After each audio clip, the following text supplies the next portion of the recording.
Hi guys, sorry to interrupt your viewing, but please subscribe to the channel and like this video. Thank you. You never forget the exact tone in someone's voice when they decide you're not enough. Mine was clear, sharp, and delivered over polished mahogany and $100 scotch with the kind of smirk that said, "Don't take it personal, son." But how the hell do you not take something like that personal? That was the day my father, Frank Cole, the man who built Cole Industrial Solutions with his bare hands and a brutal sense of efficiency, looked me dead in the face in front of the board, the press, and half the goddamn shareholders, and said I wasn't leadership material. His words, not mine. "You're a smart kid, Ethan," he started, like he was reading off a pre-approved script, "but we need someone with killer instincts at the top. You've got a good heart, son. But this business, it's not for good hearts." Then he nodded toward Alan Pratt, a smug prick in a navy-tailored suit who looked like he practiced his confident smirk in the mirror every morning. Fresh out of Wharton, Alan was everything my father loved, data-driven, bloodless, and probably incapable of love unless it came with a quarterly report attached. I'd never seen him before that morning, and suddenly he was my replacement. Let me back up. I'd spent 12 years grinding in that company. 12. I started from the bottom not because I had to, but because I wanted to. I did night shifts in distribution, rode with the sales team across state lines, spent sleepless months in supply chain hellholes trying to fix broken logistics systems. I ate shit, smiled through it, and came back for more because I honestly believed that one day I'd be ready to carry the Cole name forward. Not just out of entitlement. God knows that word makes my skin crawl, but because I truly thought I'd earned it. I remember the exact date. June 12th. I showed up to the annual retreat in Scottsdale. Fancy hotel, overpriced drinks, too many people pretending to care about quarterly earnings while eyeing each other's wives and Rolexes. The air was thick with backroom deals and whispered alliances, and I walked in with a speech in my back pocket, one I never got to give. I thought Dad was going to name me president. I was told to be ready for something big. Instead, I got that speech. That cold, half-hearted letdown in front of the same board I used to call mentors. After the announcement, people didn't even make eye contact. One of the VPs gave me a half-hearted shoulder pat, the kind reserved for cancer patients or kids cut from the team. My father didn't even stick around. He left the stage, walked straight to the bar, and started shaking hands like nothing happened. I followed him there, still trying to process what had just happened, and all he said when I finally caught up to him was, "Don't sulk, Ethan. It's just business." That's when I knew. It wasn't about business. It was personal. He didn't believe in me.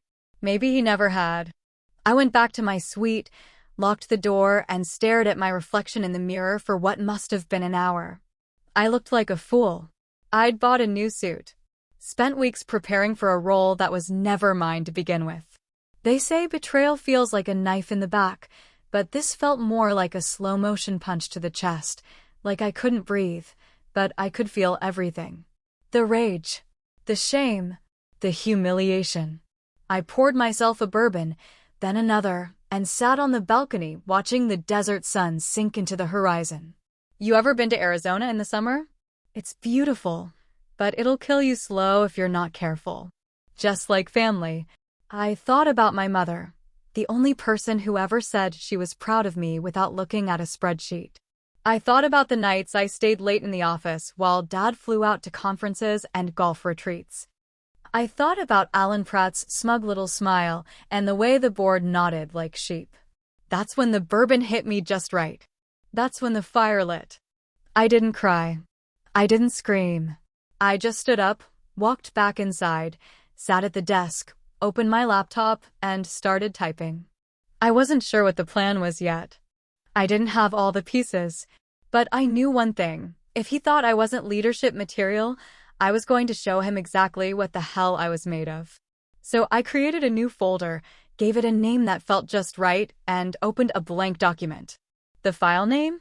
Operation Takeover.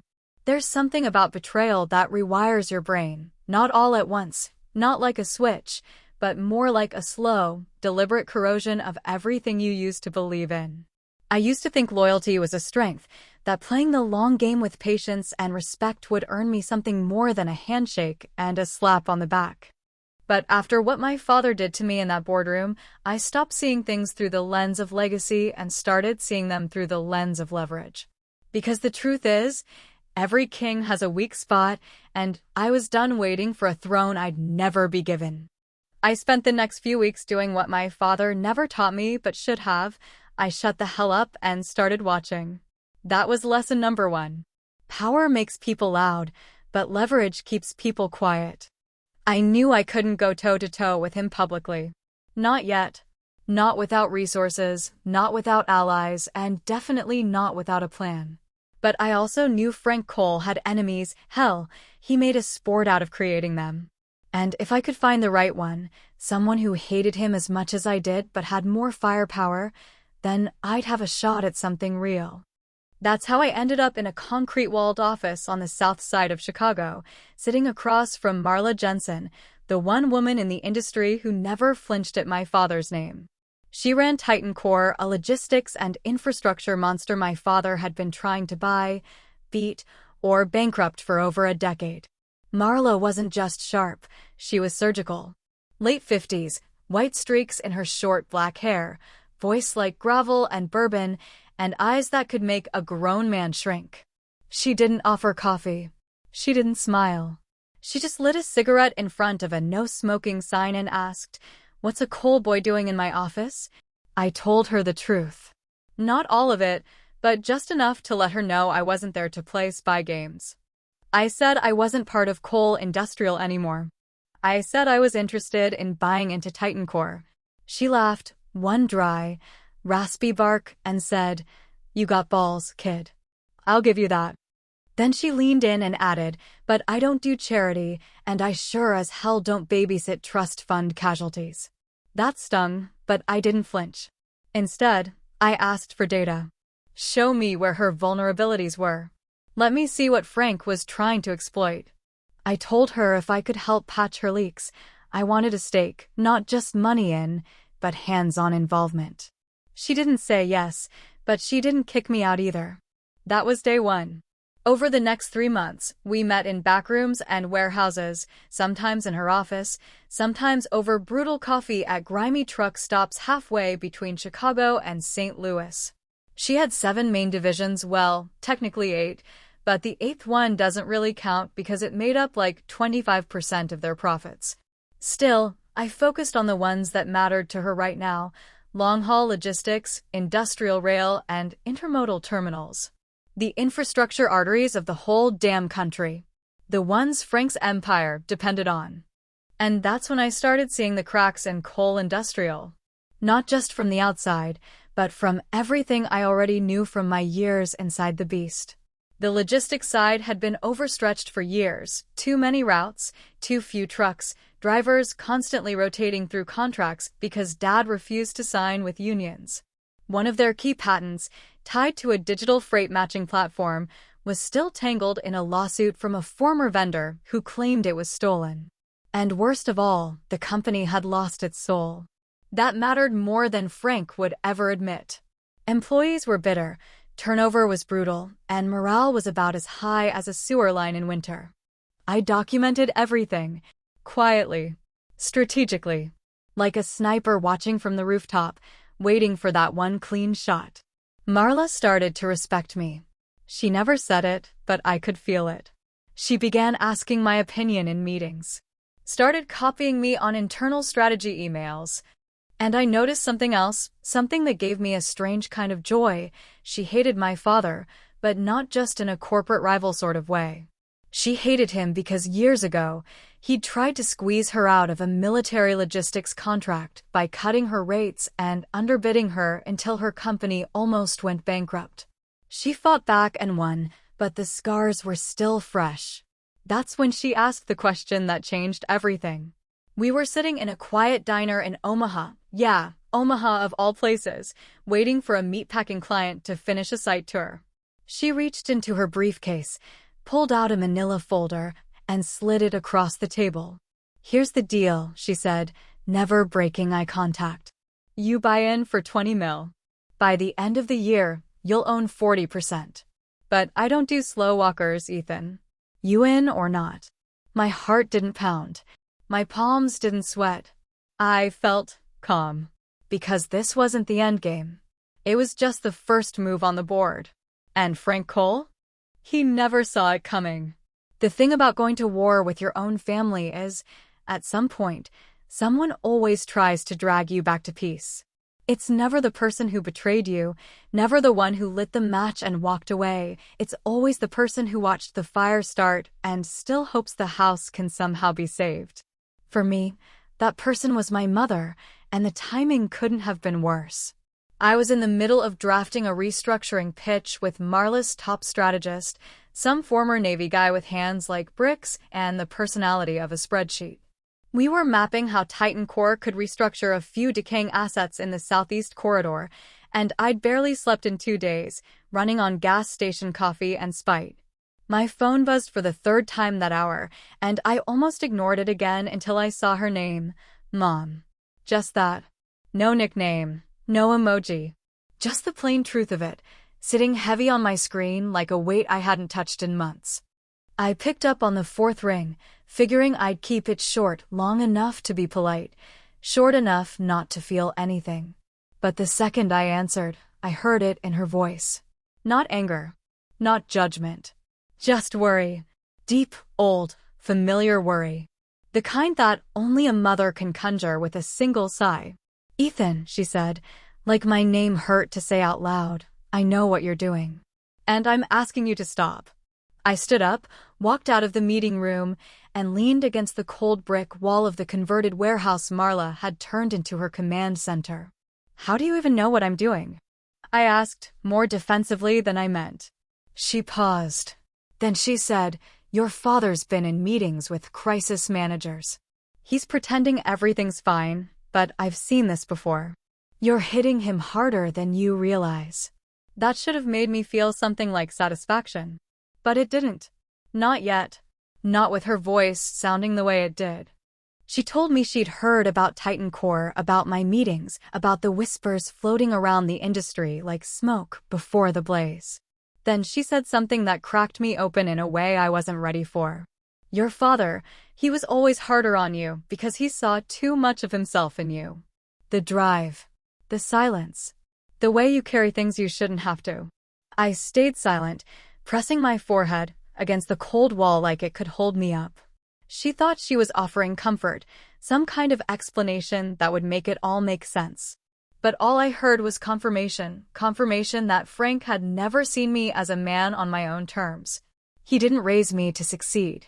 He raised me to become another version of himself, and when I didn't fall in line, he discarded me like I was a defect on the assembly line. You know what I remember, Mom? I asked, my voice low. I remember being 12 and coming home with first place in the state science fair. I built a working wind turbine out of scrap metal and salvaged electronics. You were proud. You baked that stupid cake with the blue icing. But Dad? He didn't even look up from the game. Meanwhile, 2 months later, Caleb throws 1 touchdown pass in a JV game and Dad buys him a car. That's what I remember. She didn't say anything for a long while. Just breathed quietly, like she was mourning something she couldn't fix. Finally, she said, I know. I've known. But revenge, Ethan, it doesn't give you peace. It just gives you power. And that's not the same thing. I hung up before I could cry. I wish I could say that moment gave me pause, made me reconsider the path I was walking, but it didn't. Not really. Because less than 48 hours later, I read an interview that Alan Pratt, my charming replacement, the board's golden boy, had given to a trade journal.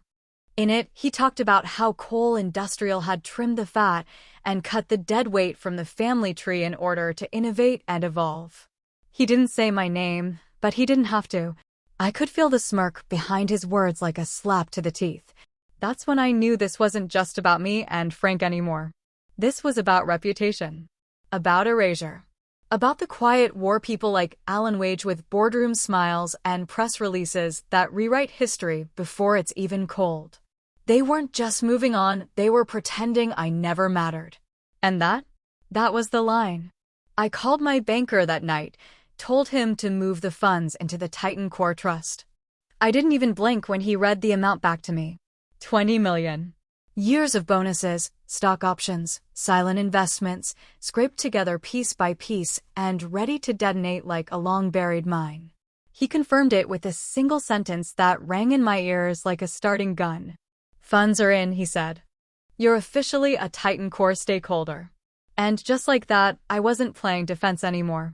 6 months doesn't sound like a long time when you say it out loud, but when you're building a silent war behind the curtain, it feels like a lifetime stretched out across spreadsheets, sleepless nights, tense conversations, and high-stakes bets that can either make you legendary or bury you in the dirt beside every other fool who thought he could outmaneuver a man like Frank Cole. But I didn't come to play fair. I came to finish what he started the day he humiliated me in front of everyone that ever mattered in my professional life. I came to prove something, not just to him, but to the entire room full of sycophants, corporate climbers, and fair-weather friends who turned their backs the moment I was no longer sitting at the table. The Cole Industrial 50th Anniversary Gala was exactly the kind of grotesque spectacle my father loved to orchestrate, opulent, excessive, draped in gold lighting and legacy speeches, with crystal chandeliers shaking from the bass line of a 7-piece jazz band flown in from New York. Every table had personalized nameplates, imported wine, and steak flown in from somewhere that probably cost more than most people's mortgages. The whole thing smelled like power. Not the real kind that moves quietly in back offices and signed contracts, but the flashy, loud, performative kind that masks insecurity with grandeur. And yet, somehow, I wasn't invited. No RSVP. No email. Not even a standard regretfully declined from the family secretary. I wasn't surprised. If anything, I was relieved, because it made what came next even sweeter. See, when you're planning the kind of revenge that demands an audience, you don't ask for a seat at the table. You pull the damn tablecloth out from under everyone while their glasses are still full. I didn't walk in alone. Marla Jensen was by my side, dressed in a dark emerald gown that made her look like a queen stepping into enemy territory. Behind us, 3 of Titan Core's executive board members followed in step, silent, sharp, and camera-ready. We didn't burst through the doors like some dramatic movie scene. We arrived precisely when the speeches started, precisely when Frank stepped onto the stage with that rehearsed expression of calculated gratitude he wore better than any of his suits. He hadn't seen me yet. Not really. Maybe in the corner of his eye, he clocked someone familiar, but it wasn't until I moved toward the side of the stage, calm, collected, with a small folder tucked under my arm, that he truly saw me. And for the briefest flicker of a moment, something crossed his face that looked suspiciously like fear. But Frank Cole didn't get afraid. He got mean. He adjusted his tie, continued with his speech like nothing was wrong, and gestured to the crowd about legacy and hard work and building an empire from grit and sacrifice. The man could lie with elegance.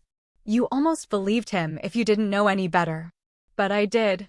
As the applause trickled in, I made my move. I stepped up beside him with the kind of boldness that doesn't come from youth or arrogance, but from knowing you're holding the loaded gun in a room full of paper shields. The mic was still warm from his hand when I spoke into it, my voice calm, steady, and slicing through the ballroom like a blade through silk. Before we go back to our wine and legacy slideshows, I said, glancing over the crowd of stunned faces, I'd like to say a few words. I won't take long, promise. Just long enough to say thank you to Frank Cole for some truly unforgettable leadership advice. A few polite chuckles echoed, unsure of whether to laugh or wait for the punchline. I continued, because 6 months ago I was told I wasn't leadership material. I was told I didn't have the guts, the spine, or the instincts to run anything worth building. And I took that to heart. I took it real seriously. By now, the smiles were gone. Eyes darted from me to Frank, who had frozen beside me with a tight, clipped jaw, his hand gripping the edge of the podium like it was the only thing keeping him upright.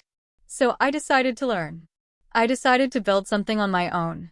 And with the help of some brilliant people who don't think legacy is something you're born into but something you bleed for, we've done just that. Then I opened the folder. Effective as of yesterday afternoon, Titan Core has acquired a controlling interest in straightest line logistics, which, for those of you who've followed the industry closely, you'll know is the backbone of Cole Industrial's national shipping operations. So, if you're wondering why Frank's been so quiet in the last quarter, now you know. The engine's been leaking oil and someone else just bought the wrench. There was no applause. Just stunned silence and the clatter of a dropped wine glass somewhere near the back. People weren't just surprised, they were terrified. The implication was clear. Without straightest line, Cole Industrial couldn't keep up their national contracts. Delays, penalties, stock hits, it would unravel them piece by piece. And I had just pulled the thread. I turned to my father as the silence stretched into discomfort, and he did something I'd never seen him do. He reached for me. Not to shake my hand, not to hit me, but just to grab my arm, like he could stop me from walking away from this moment. "You think this makes you a man?" he whispered, his voice low, hoarse, broken in a way that surprised even him. I leaned in just close enough for only him to hear me. "No, Dad," I said, with a kind of smile that wasn't meant to comfort anyone. "But it makes me the better one." And then I walked off that stage, leaving the kingdom behind, because I hadn't come to inherit it. I came to burn the foundation and build my own. The fallout didn't take long to arrive, like a storm that had been forming quietly on the horizon for months, gaining pressure and momentum until the first crack of thunder made everyone finally look up. In the days after the gala, chaos swept through the industry with a kind of surgical violence I hadn't entirely expected. Not this fast, not this brutal, not this loud. Cole Industrial's stock tanked within 72 hours, not just because of the straightest line acquisition, but because panic had a way of multiplying fear like bacteria in a warm room. Investors pulled out, contracts were suddenly frozen, and the headlines wrote themselves without my help. The rebel heir returns. Family feud tanks empire. Blood on the boardroom floor. Alan Pratt resigned by the end of the week, releasing a limp little statement about pursuing new opportunities and innovation. But anyone with a pulse knew the truth: he got played, and the board didn't even blink when they shoved him off the ledge. I didn't feel bad for him. He'd stepped into the throne thinking it was permanent, never realizing it was made of wet sand. And my father? Frank Cole vanished. Not in the literal sense. He still existed, still held his title, still signed his name on checks, but publicly, he disappeared. No interviews. No damage control. No appearances. Just silence, thick and suffocating, like a man trying not to bleed out in front of a crowd. At first, I felt triumphant. And why shouldn't I? I'd outplayed him at his own game. I'd taken everything he denied me and made it mine, not through inheritance or pity or boardroom backscratching, but through sheer will, strategy, and execution. People congratulated me. Former enemies reached out with praise. Startups called, press requested interviews, and for the first time in my life, I wasn't Frank Cole's son, I was Ethan Cole, the guy who did the impossible. I should have felt like a king. But kings are lonely. My mother stopped returning my calls. The last time we spoke, she said she needed space, which was her gentle way of saying she didn't want to see what I'd become. I told her I did it for myself, not for vengeance, not to hurt him, but even I didn't believe that when the words left my mouth. And my younger brother Caleb? He sent one text, just one, that simply said, "You betrayed your own name. Hope it was worth it." I stared at that message for 10 minutes before deleting it. He never understood me anyway. He was always Dad's favorite, the football star, the loud one with easy charm and a million second chances. I was the quiet kid with the engineering books and too many opinions. He didn't want the company, never had. But now that it was bleeding, he acted like I'd set fire to a family heirloom instead of rescuing something that was rotting from the inside. And then came the moment that stopped me cold. I was in Marla's office, reviewing expansion plans for the Midwest corridor when she paused, looked at me over her glasses, and said something I'll never forget. "Be careful, Ethan. You're starting to sound like him." At first, I thought she meant it as a compliment, like I'd finally stepped into the role I'd been denied. But her eyes didn't lie. She meant it as a warning. Cold efficiency, sharp tongue, dismissive arrogance. I was becoming the thing I'd spent my whole life trying not to be. I laughed it off in the moment, cracked some dry joke about how trauma makes us all repeat our parents in the end, but that night, it kept me awake. It wasn't the headlines or the victory lap or even the silence from my family that haunted me. It was the thought that I had finally gotten what I wanted and somehow lost the part of myself I used to like along the way. A week later, I went back to the old manufacturing plant, the one my father built 30 years ago, the one I used to sneak into as a kid when he was too busy to notice. The place had been shut down and gutted, but the bones were still there: rusted beams, faded safety signs, the ghost of ambition echoing in every dusty corner. I walked the halls slowly, like I was tracing the outline of a memory I didn't want to let go of. And then he was there. No grand entrance, no dramatic music, no final confrontation. Just Frank Cole, standing at the other end of the floor like a statue carved out of concrete and ego. We didn't speak. He didn't yell. I didn't explain. We just stood there, two men with the same blood and a war between us that couldn't be undone by words. I waited for him to say something. He didn't. Maybe he couldn't. Maybe he didn't need to. Sometimes silence is the loudest confession of all. Eventually, he turned and walked away. I stayed behind, listening to the hum of nothing, wondering how something that once felt like destiny could now feel like a tomb. Maybe I'd won. Maybe I'd lost. Maybe, in the end, it didn't matter because the boy who started this fight wasn't the man who finished it, and that boy, all he ever wanted was for his father to be proud. Revenge feels good. But it doesn't feel like home. So maybe that's the price. Maybe being the better man means losing the boy who just wanted his father to be proud.